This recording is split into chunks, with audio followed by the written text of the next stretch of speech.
Yes. We are back with another one. So make sure you smash that like button. Make sure you subscribe. Make sure you leave a comment in the comment section below. And if you are Igbo and you are living in London or Manchester, you can actually become a member because guess what? When you become a member, you get to go to so many different things. Like, for example, there is so do you know what? There's so many events that I can't even think on top of my head right now. There's just so many events that are going on. Now, the good thing is, um, in fact, the singles mixer as well. So if you anyway, let's just get into this podcast real quick. This episode, we have a special guest. All right. Also, the link to become a member is going to be in the description box below as well. But anyway, we've got a special guest, Hey. and she's part of the exec team as well. And the good thing about this guest that we have, she was once also the Query exec as well. So you know, but this is Ah. a great thing to experience. But anyway, now we're gonna go by our Abo names. My name is Ifo Chikade. I know I'm butchering my name, but I will learn to pronounce it properly. I will. But welcome, Ekene. Am I pronouncing it correctly? What does your My name name mean? means it means something to do with written by God. Yeah. But I'm glad you asked that question. Now I'm going to ask that question to you. What does your name mean? So Ekene means like Thanksgiving, praise. It's usually Ekene Chukwu, Ekene Dele Chukwu. But Ekene just means like Thanksgiving, praise giving, that kind Perfect. of thing. It can even mean Nice, greeting, nice, to be nice, honest. nice. All right. So, firstly, we're going to get into the color nut game. Now, this game, I like this game. And anyone watching or listening, you can play this as well. But this one is based on songs from Flavor. So, all right. So, oh my days, I'm gonna butcher this name. All right. Now, I don't want to butcher the name, so I'm gonna spell it out. So, the first one is maybe I can say it. No, I can't say it. So, NWA baby or Ada. So, I think that's is it Unwa baby? Sawa, sawa, ne. Sawa. Yeah, and then Yeah, the and first then the other one. I love that song. I remember we used or to always dance to that or song by Ada. Flavor. Which one would you prefer? No, I'll Perfect. definitely say the first one. Okay, the Wow, second one, baby. Oye or Golebe. Yeah, Is that all these song? songs are for now are from Flavor. What? So one is I What don't know if I'm was the pronouncing it first right. So one? basically, it's spelled Oyi, and then the second one is spelled Golibe.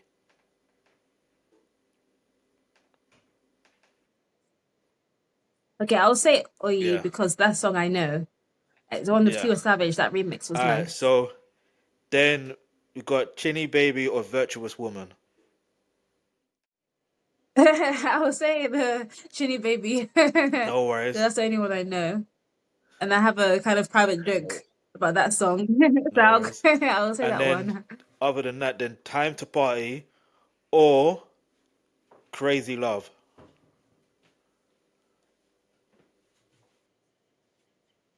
I will say Perfect. Time to Party. I love that song. It's really like old school Afrobeats. Afrobeats now is very mainstream, very modern. But that Time to Party is really like, yeah, Perfect. those old school stuff. And so the last one for now is doings or levels.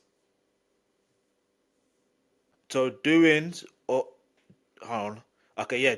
Doings or levels.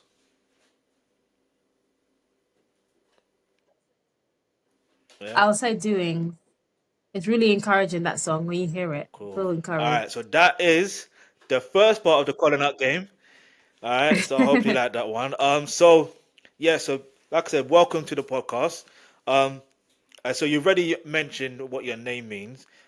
So can you tell us a bit about the Igbo state that you're from? Yeah, Yeah, I'm from Anambra State. I've been to Anambra State many times. The last time was 2 years ago.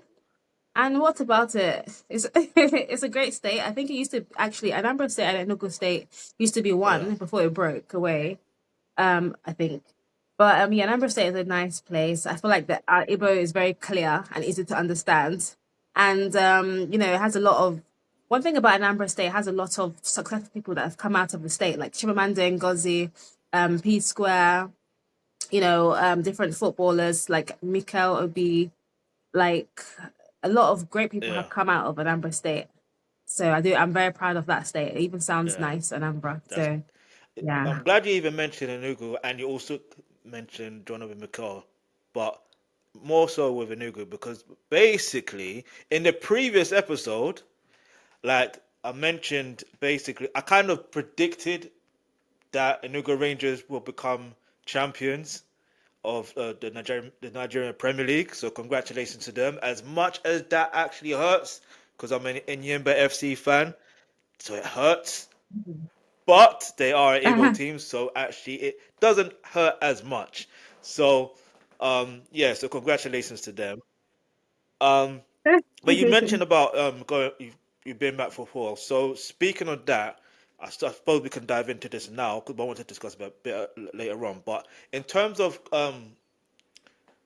like traveling back, so did you because obviously there's now Airpiece, the travel line that is Igbo owned, but what would you say to those who want to travel back home but have never actually been? Where should they start? I would say, like, if you want to travel back home, definitely go. There's so much there. You can go to Lagos and, just have fun. And there's so many, like, nice restaurants and lounges, and there's so much things to do there. There's beaches. But if you want to go to, if you're Igbo, you want to go and kind of go back to your cultural roots, go to your state.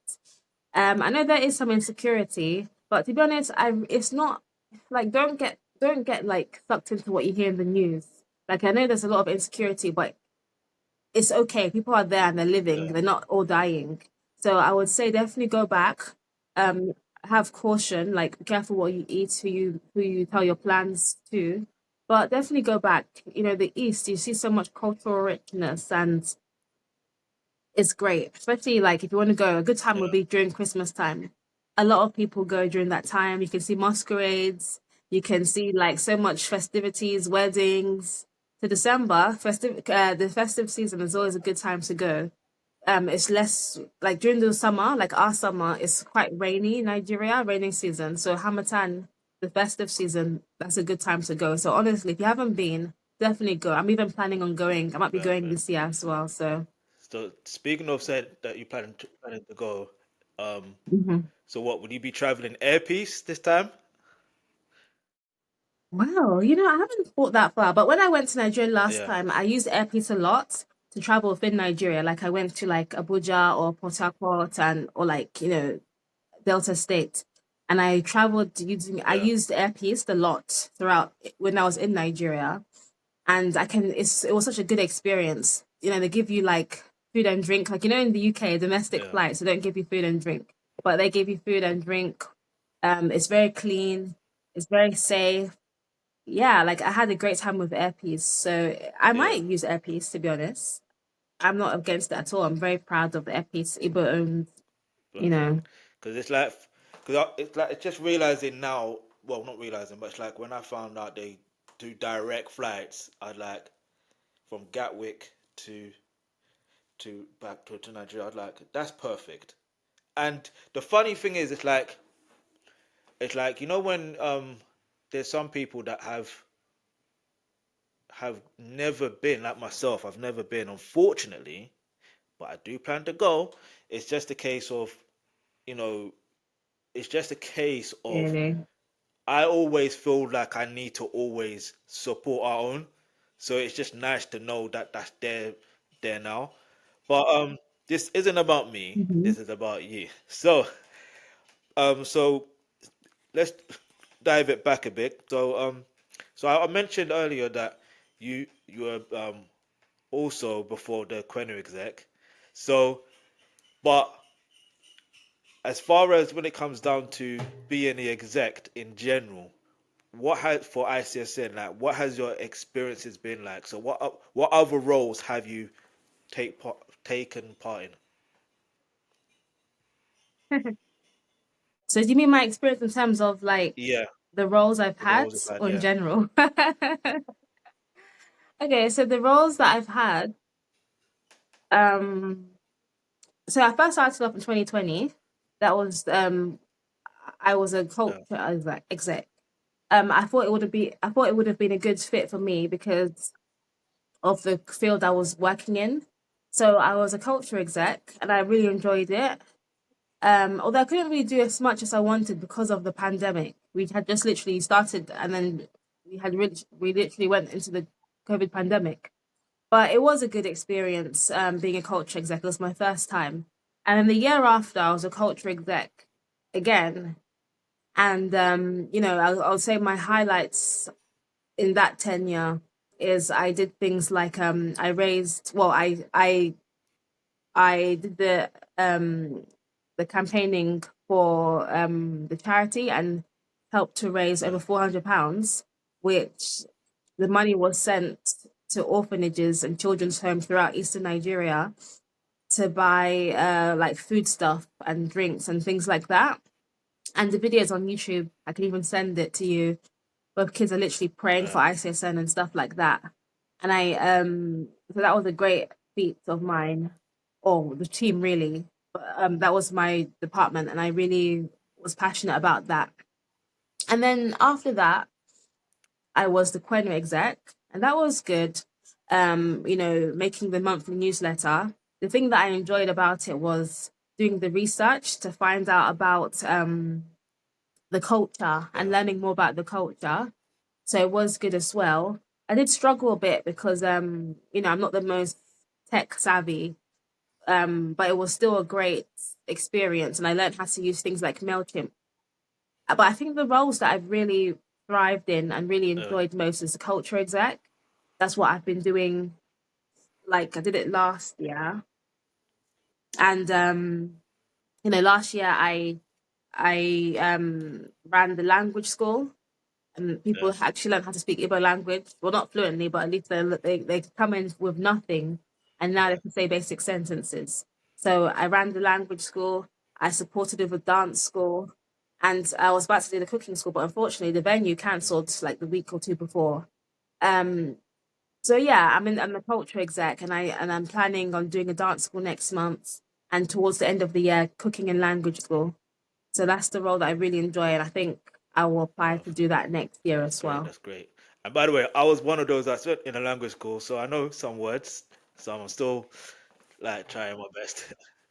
But yeah, but yes, like when it comes when it comes down Yeah, to same. uh, Learning. like in fact that might be a good question actually. So when it comes down to like learning the culture and learning the language, let's take it back to, let's say for example, if, because you know how there's some people that are doing the ancestry test and they're finding out, some of them are finding out they're Nigerian and they end up finding out they're Igbo. So it's like, let's say from that perspective, and they're in the diaspora, like what would you advise them to do in terms of learning more about the culture and then learning about the language as well? I would say like there are lots of free resources out there. Just go on Google and type in Learn Igbo. There's literally so much there, like on YouTube and things like that. So that could be a good foundation. But if you want to take it a step further, you can actually go to ICSN, the website. They have a language school that we're trying to arrange, and you can join that and learn how to speak Igbo from a beginner's point of view, a professional Igbo teacher, and it will just help you with your cultural and language goals. So I would definitely say first point of call, go on the internet. Second point of call, go to ICSN and you can actually learn how to speak Igbo from Perfect. beginners.